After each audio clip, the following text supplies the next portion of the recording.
I think a lot of people were shocked at some of the news that came out on big play Slay, Darius Slay. The Philadelphia Eagles released him.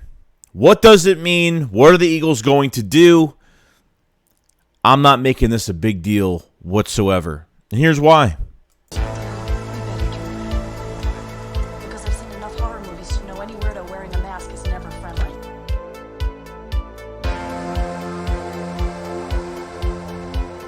What is going on, guys? Your boy Joey Shakes2 coming, guys, with the video right now. So more news has come out, and the Eagles really did something that probably shocked most of the Philadelphia Eagles fan base, was release big play Slay. He is gone. Slay is gone from the team. He has been released. So what that means is that it is a June 1st designation on release, which the Eagles will save $17.5 million.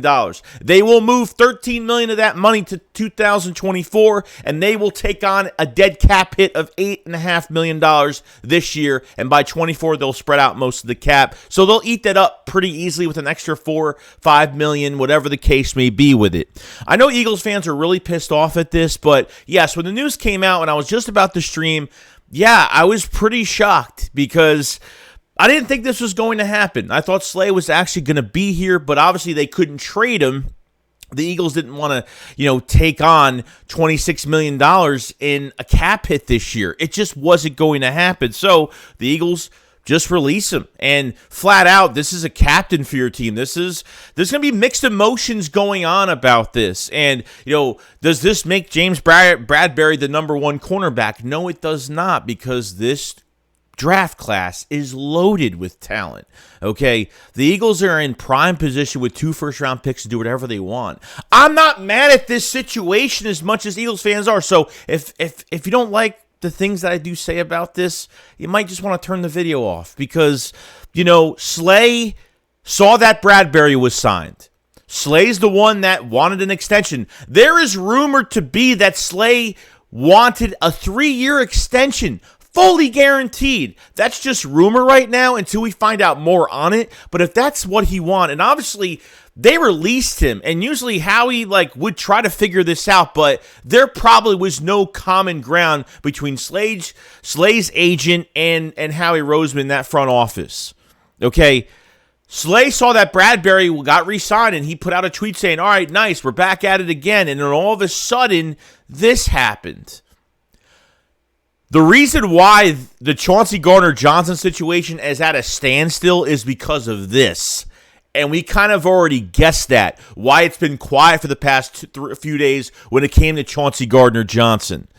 Okay, I don't know what they're going to do here. Some are going to call Slay selfish. You're a captain. What are you doing? Why wouldn't he just take the same pay that he was going to get paid this year just to stay with a team that's still intact for competing for another championship in a weak-ass conference? You know what I mean?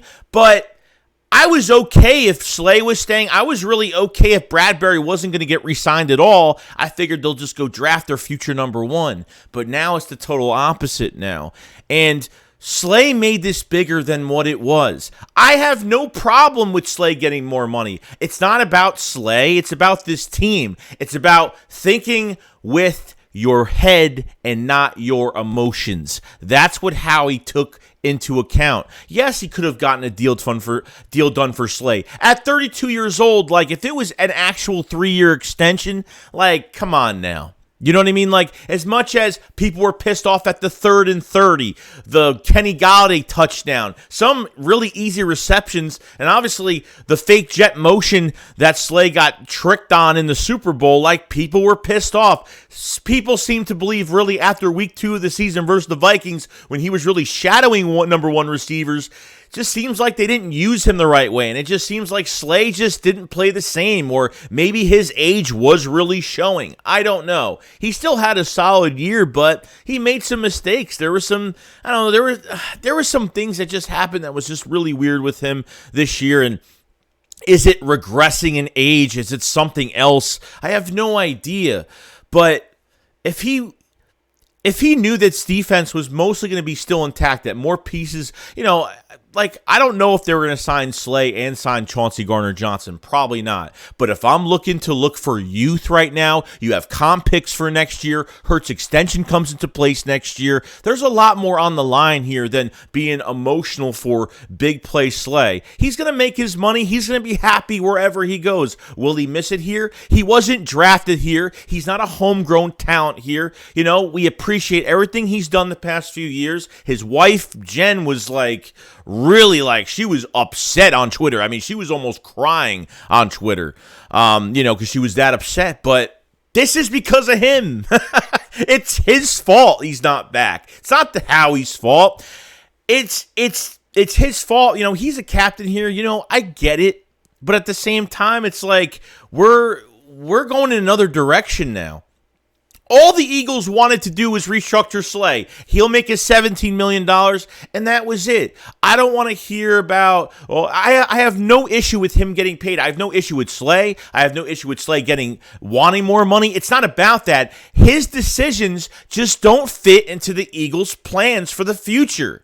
We have to start thinking with this and stop being emotional towards these players, because at the end of the day, he's going to get his money and he's going to be happy wherever he goes.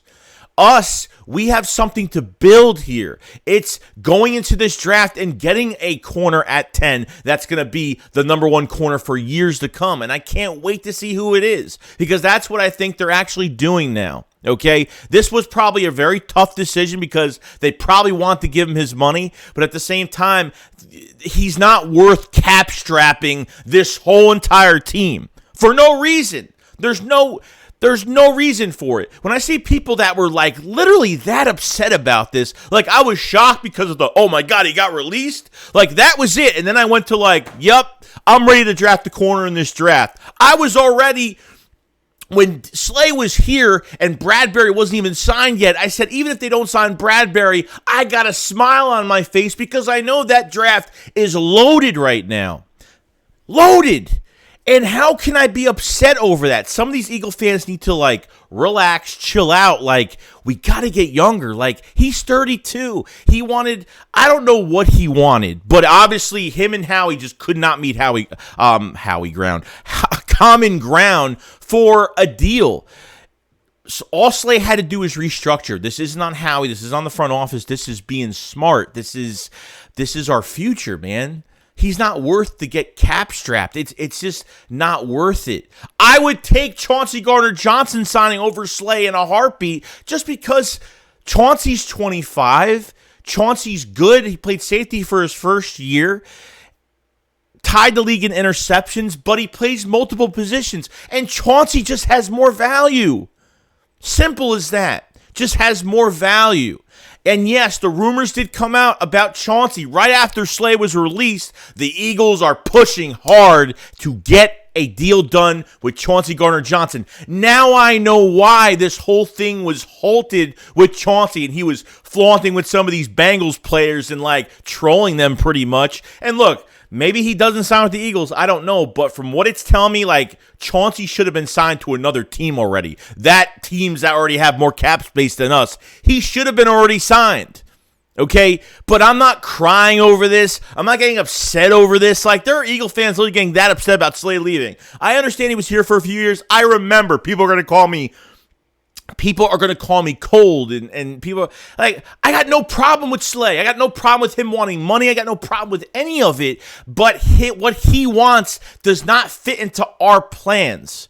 That's just the way it is. His age is a problem. An extension for, did he actually want 3 years? Like, you want him to play till he's 35 years old here, like not knowing if he's going to regress, big cap hits. What's the point of it when you have a draft that's loaded with Witherspoon, Gonzalez, Ringo, Joey Porter, you name it. It's there for the taking, and the Eagles are in the most perfect position right now to bring in your number one corner. I feel like that's why you have OTAs. That's why you have training camp, rookie mini camp. That's why you have these joint practices with teams.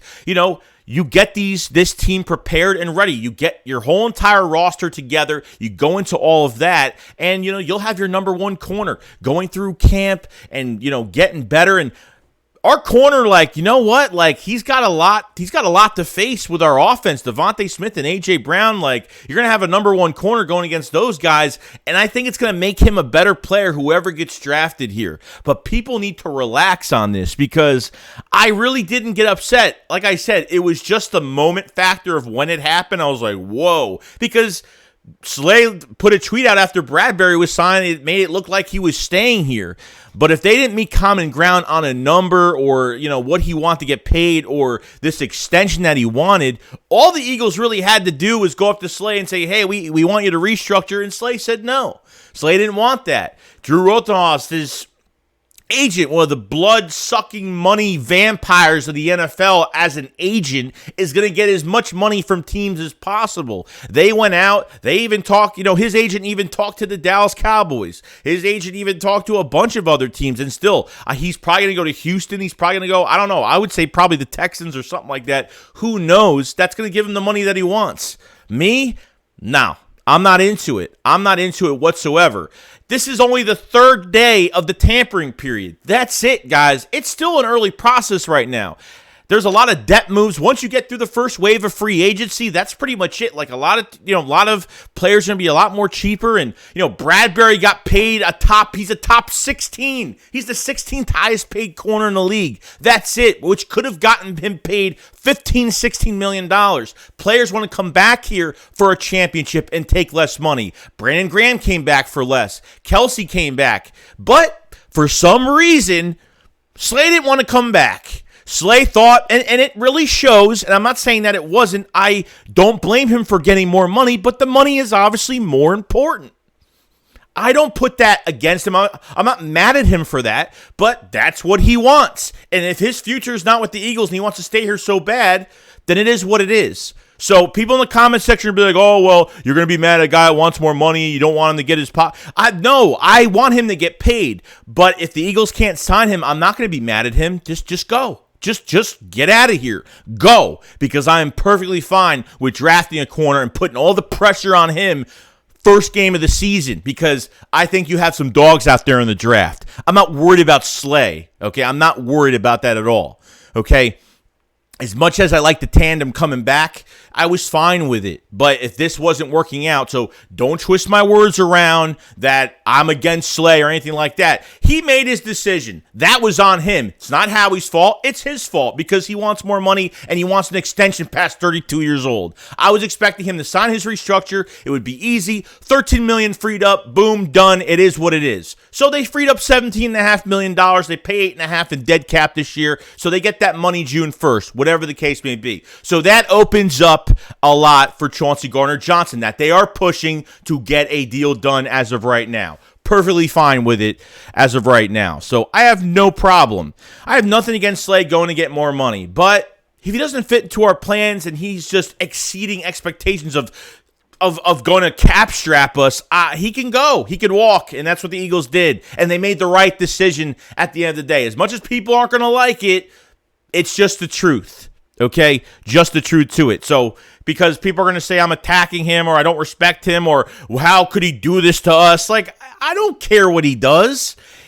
Dude, like, I respect him for getting more money. He probably deserves more money. But with us, no. We're going through a youth movement. We're prioritizing our roster. We're not trying to. We've already went down that road after 2017 of paying, giving guys extension after extension, restructure, extension, and then going nowhere because we couldn't draft. We did this after 17. How he gets it. How he's thinking clearly now. He's got no one to bump heads with anymore. He's got full control of this roster. And I give it to him 100% that he's going to get something done. So to the people out there, love me, hate me, whatever the case may be, this doesn't bother me at all. So that's what I got to say about the Slay situation. And good luck to him for wherever he goes and gets the money that he deserves. He just doesn't fit into our future priorities. That's all I'm saying. He deserves every bit of money he can get. But with us, we couldn't afford to do it anymore for him. You're going to re-sign Chauncey Gardner-Johnson. That news is coming out. It's going to be nice. It's going to be a good thing. So that's the news on Slay. Secondly, there's two more things I want to talk about. Jalen Carter had his pro day Okay, so Jalen Carter had his pro day, and apparently it went really bad. Apparently, after the combine, he gained 9 pounds after the combine, and for what people were doing at his combine or at his pro day, whatever, people were saying that he looked really slow, and he gained, like I said, he gained 9 pounds. People, I don't know. Apparently, his bend wasn't great. I don't know. You can only take so much out of this, but when he puts pads on and he starts playing, it's a different story. You know what I mean? Like, this is just, for NFL teams to see what he's got. So, is this going to ruin his draft stock more on top of the 2 misdemeanors he has? Is this going to drive him down more? I don't know. I figured if, the Bears were probably the biggest problem since the Seahawks signed that high-priced defensive tackle from Denver. I figured that as of right now, the Bears have called Georgia a lot to look at this whole thing with Jalen Carter. So I don't know what's going to happen here. Is this going to affect him? I don't know. Like I said, he gained 9 pounds. He looked slower from what people were saying that were there watching him. There's only so much you can believe. If I see the Eagles hit with him on a, official visit for the draft, it could be pretty serious. But until then, who knows if the Eagles have interest in defensive tackle? We'll see. I've watched a lot of pro days. I've watched Gonzalez from Oregon. He looked fantastic, and why he should be the number 1 corner taken in the draft. So there's a lot going on with these draft picks right now, or these guys are trying to get drafted. But Carter, obviously, there is some dangers with him from what people are saying, that he's not caring about his body. Like, he didn't test at the combine at all. He didn't do much of anything there. Then after the combine, he gains more weight, and then he looks horrible at his pro day as of right now. So we'll get more news on that later on to see what people actually seen. But from what I heard, it wasn't really that good as of right now. And finally, if you were wondering with Jacoby Brissett, he is signing with the Washington Commanders. So, obviously the Commanders don't have Taylor Heineke anymore. He went to the Falcons. Is going to be a backup. Is going to play as a backup. And they paid him a nice pretty penny over there. Jacoby Brissett going to Washington. I don't know why Washington just can't just draft a quarterback at some time. Like, at this point, it's just like, I don't know what they're doing. They have all these weapons. They're wasting these weapons every single year. I don't know. But between Jahan Dotson and what you have in Terry McLaurin and a good offensive line, your defensive line's good, your defense is pretty good.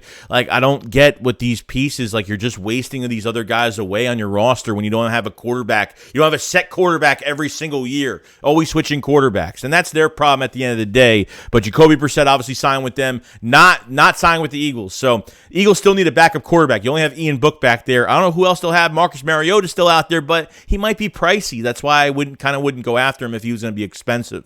Probably going to draft a guy in the 7th round. Probably that Dorian Thompson from UCLA. It might be that guy. It might be somebody at this point. I'm not sure. I'm not sure what's going to happen here, but I'm excited to find out. Down the road of what happens, but still not done yet. And Slay's gone, and hopefully everyone respects it. People don't. It is what it is. You can't please everybody in what you say about things when you have an opinion.